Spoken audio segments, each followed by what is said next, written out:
Hello, my friends on YouTube. Today is Sunday, the 4th of December 2022. Today's video is called Questions About Islam. The reason I chose this title because there are few things happening specifically in the country of Iran, and many of it's actually disturbing. However, there's also a sign of hope. Okay, let's start. We read in the news that a rap singer from Iran, may face the death penalty, hanging, and this because he committed mischief in the land. I'm going to put you the Quranic verse that it says whoever commit mischief activity should be the word can be translated killed. يقتل. يقتل, it means to be killed.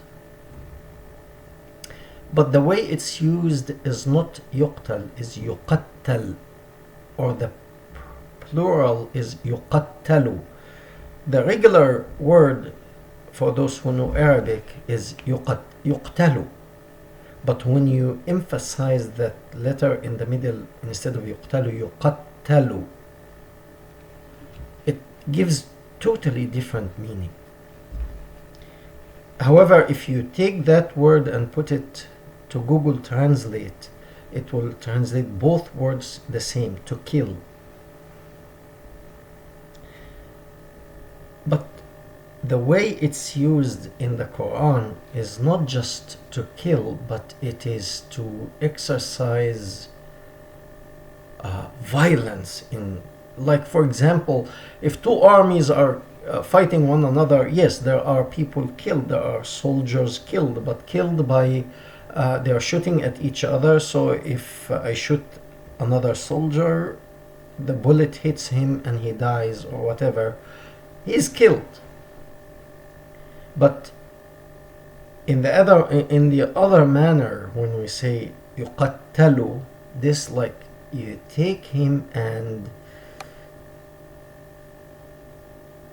use method of horror to intimidate and scare everyone else. That means you could actually, I don't want to be graphic, but you can use your imagination. Do everything possible before killing him to put fear in the heart of the others until he dies. So not merely hang him or shoot him dead. No, not like that. Do everything to put fear. That means you could cut him, slice him as he's alive and he's screaming of pain. I mean, use your imagination. In that case, everything is allowed. So this Iranian singer, because he is supporting the young people who are calling for freedom of this nonsense that came to this region 1400 years ago, he is encouraging mischief in the land. Hence, he ought to be killed in that manner. And this, you can read this verse in Quran in chapter 5, verse 33. I'll put you the description. I'll put you that in the description box. The thing here which inspired me to ask questions is Iran. Well, as well as China at the same time. I don't know who influenced who. Both of them, like China, it says the Chinese government saying now they are going to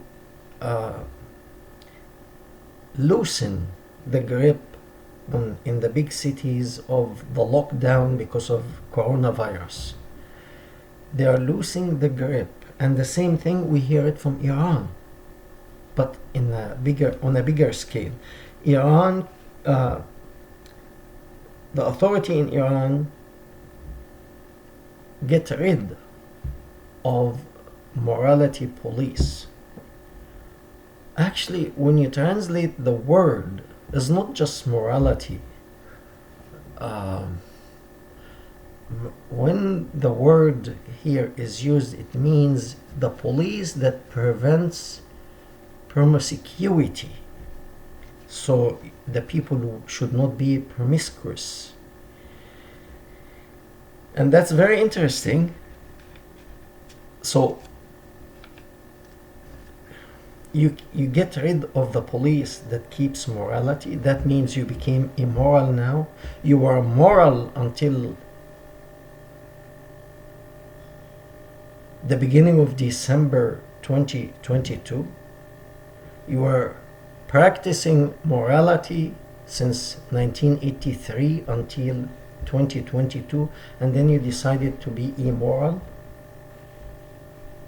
If it is good, who doesn't want morality? Who? Okay, let me ask a question. For example, all countries, the laws in every single country punishes people who steal, because stealing is wrong. Why? Because you are trying to possess something that is not yours, that it belongs to another person.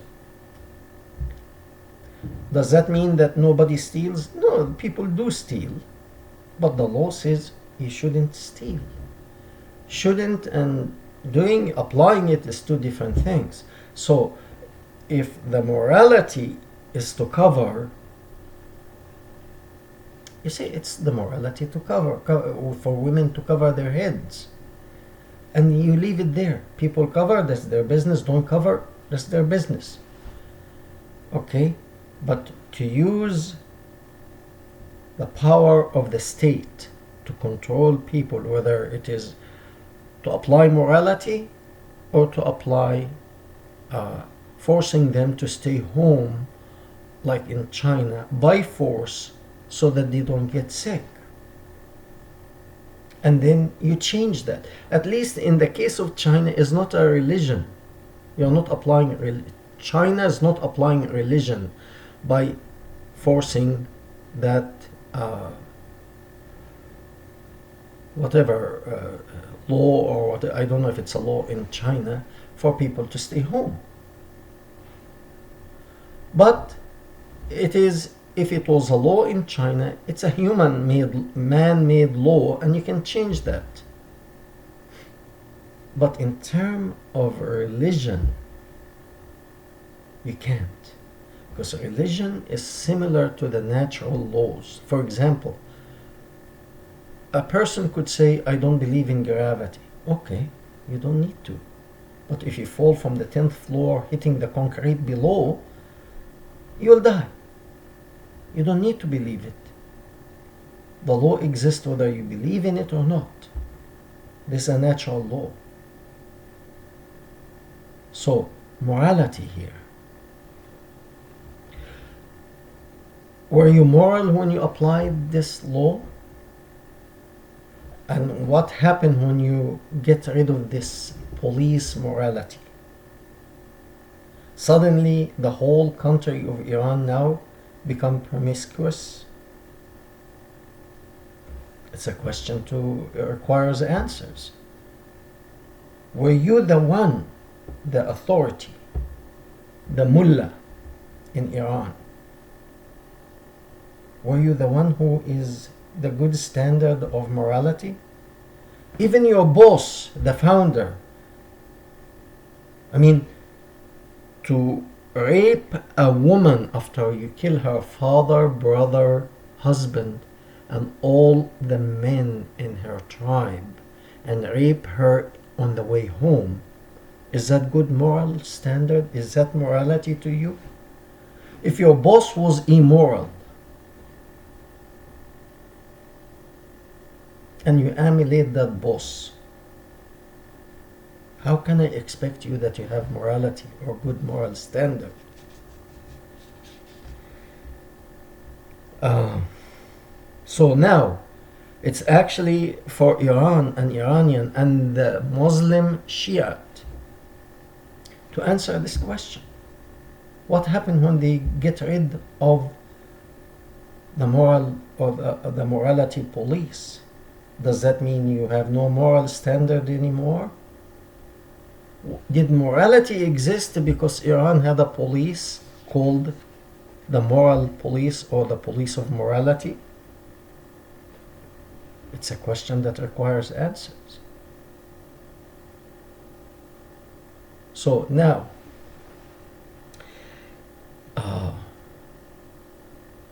to compare China and Iran, I can't blame China.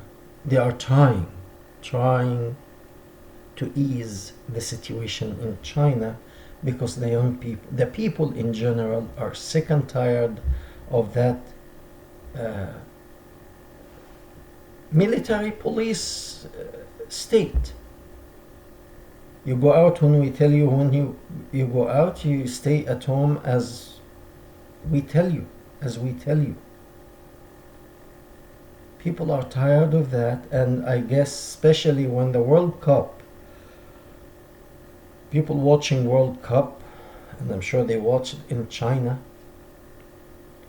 and they can see people in the stadium, the spectators, not wearing face mask or anything, and everybody's next to each other and people cheering and everything, and there's no mask. Nobody is controlling people.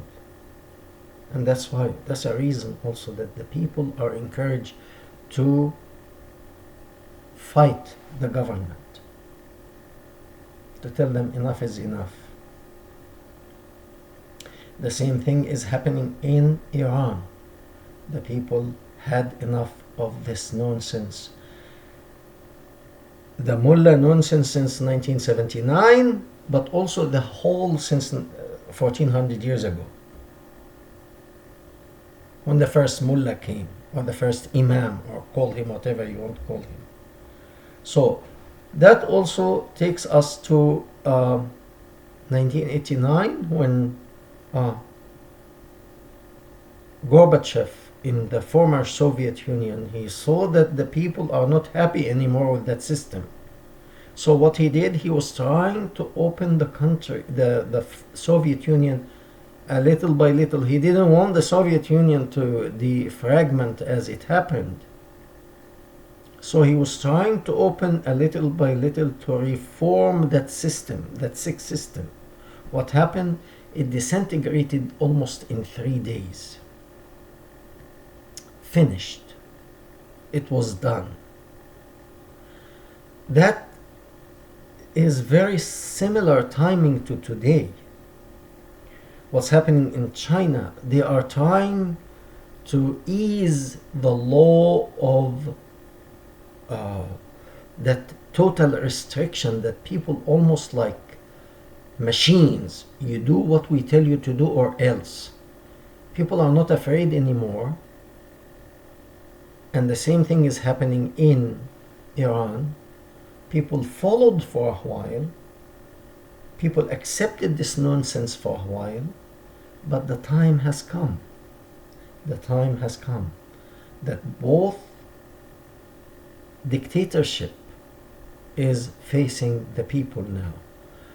And the thing is, for China to ease up, I understand.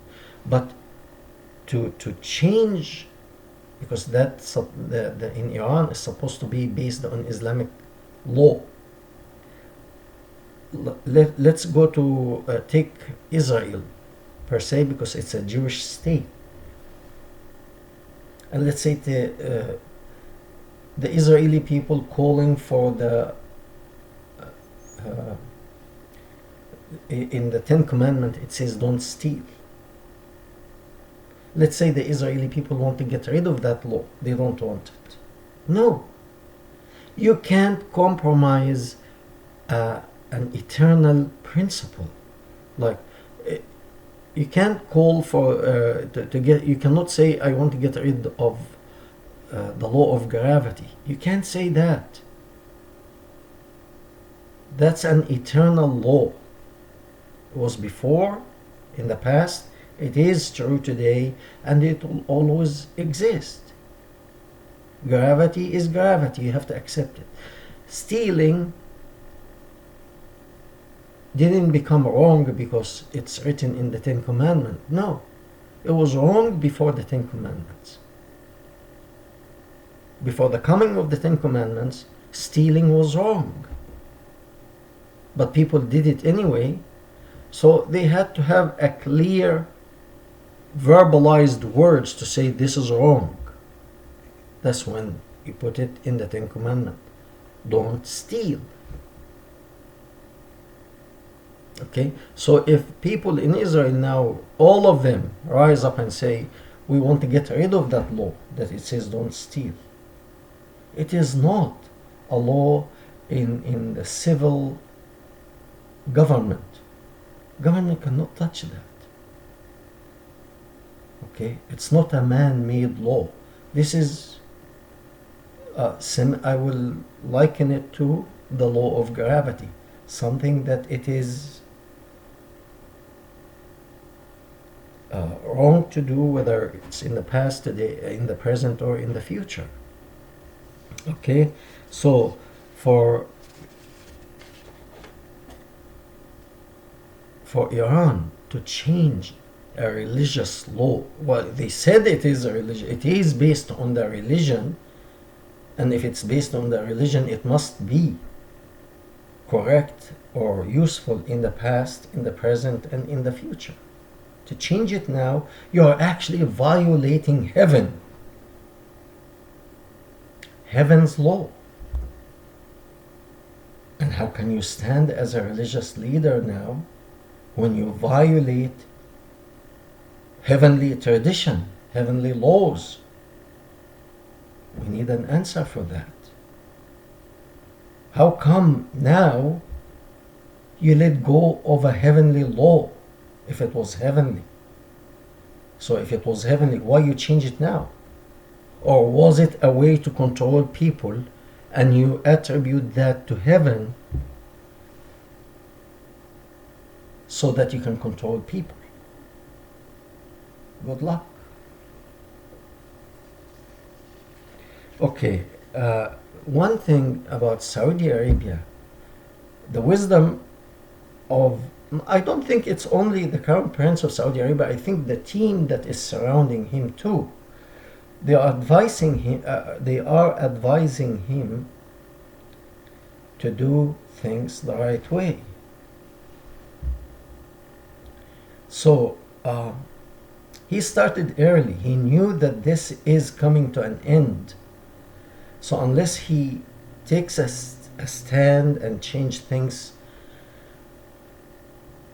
he will be removed.